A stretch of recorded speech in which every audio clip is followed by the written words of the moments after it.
The vanishing of Karen Sykes.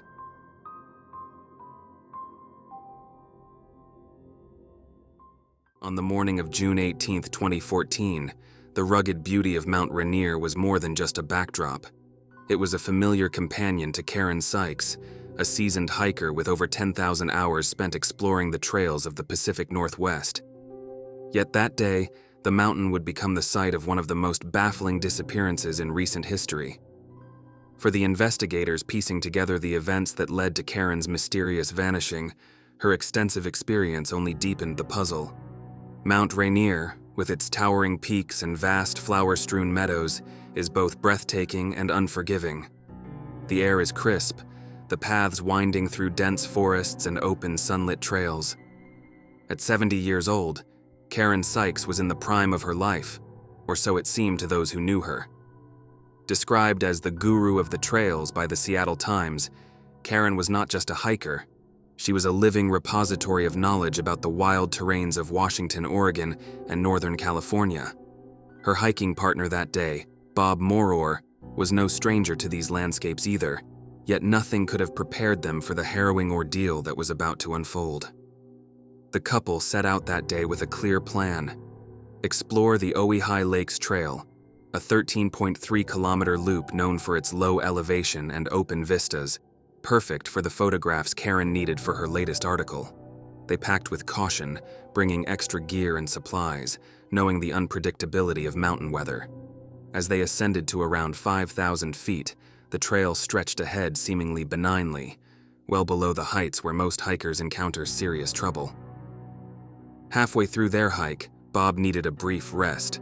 Still brimming with energy, Karen decided to scout ahead, promising to return shortly. She vanished from sight, and after a few minutes, Bob began to worry. He waited and then followed but found no trace of her.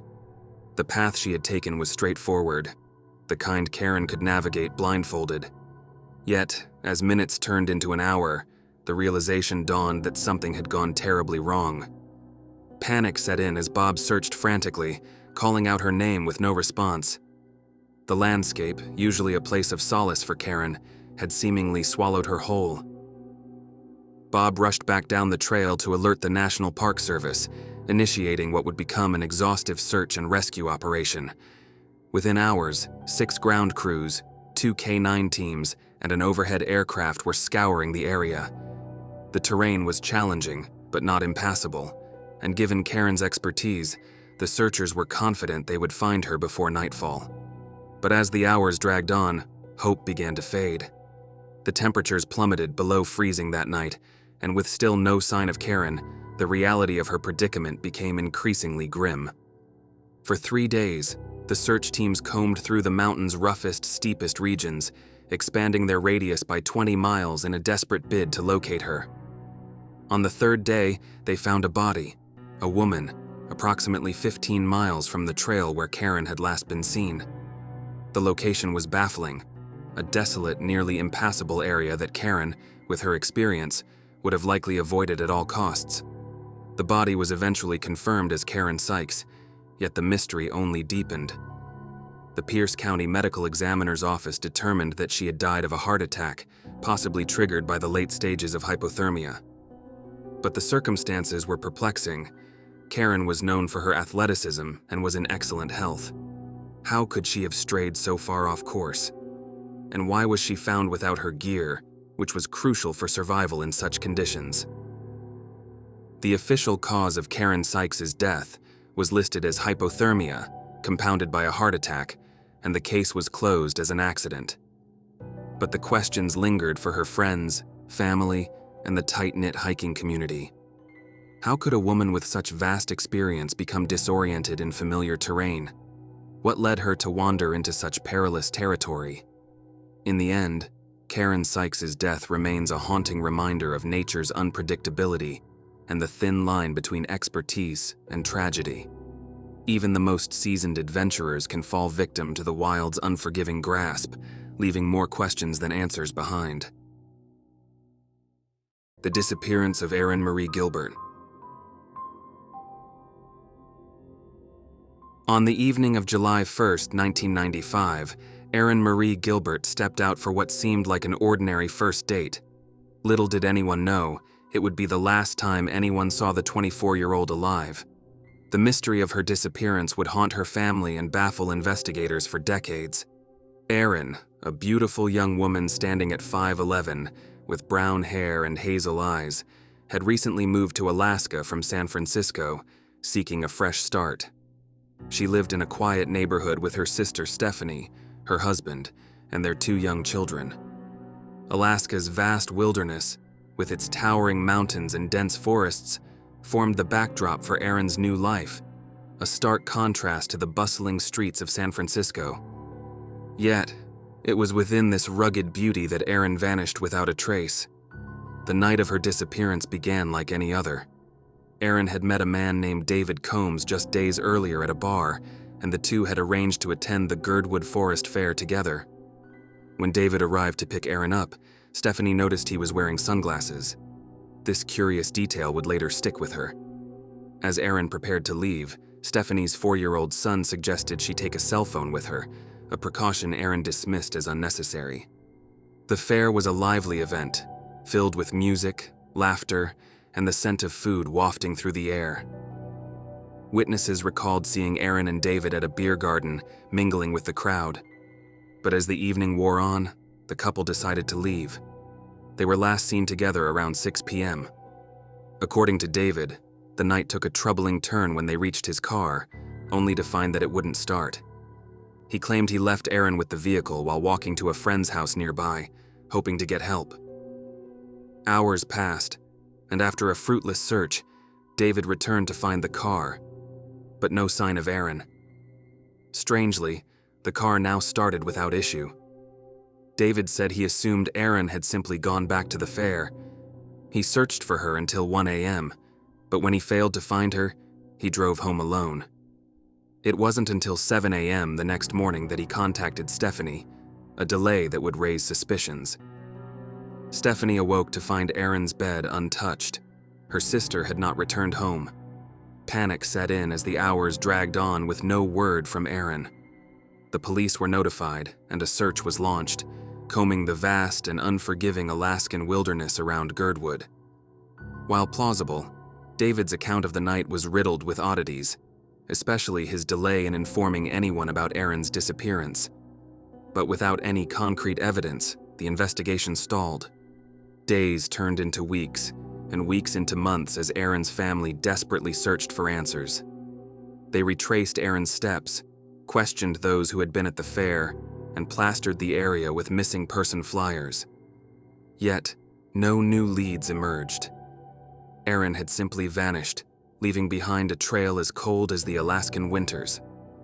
The disappearance of Erin Marie Gilbert remains one of Alaska's most enduring mysteries.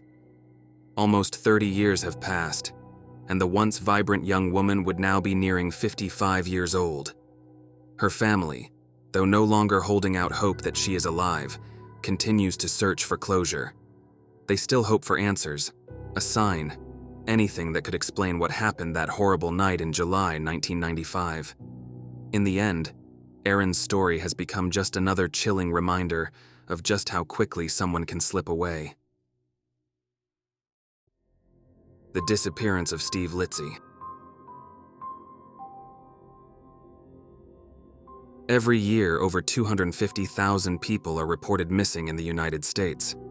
However, the actual number of missing persons may exceed 300,000 due to unreported cases.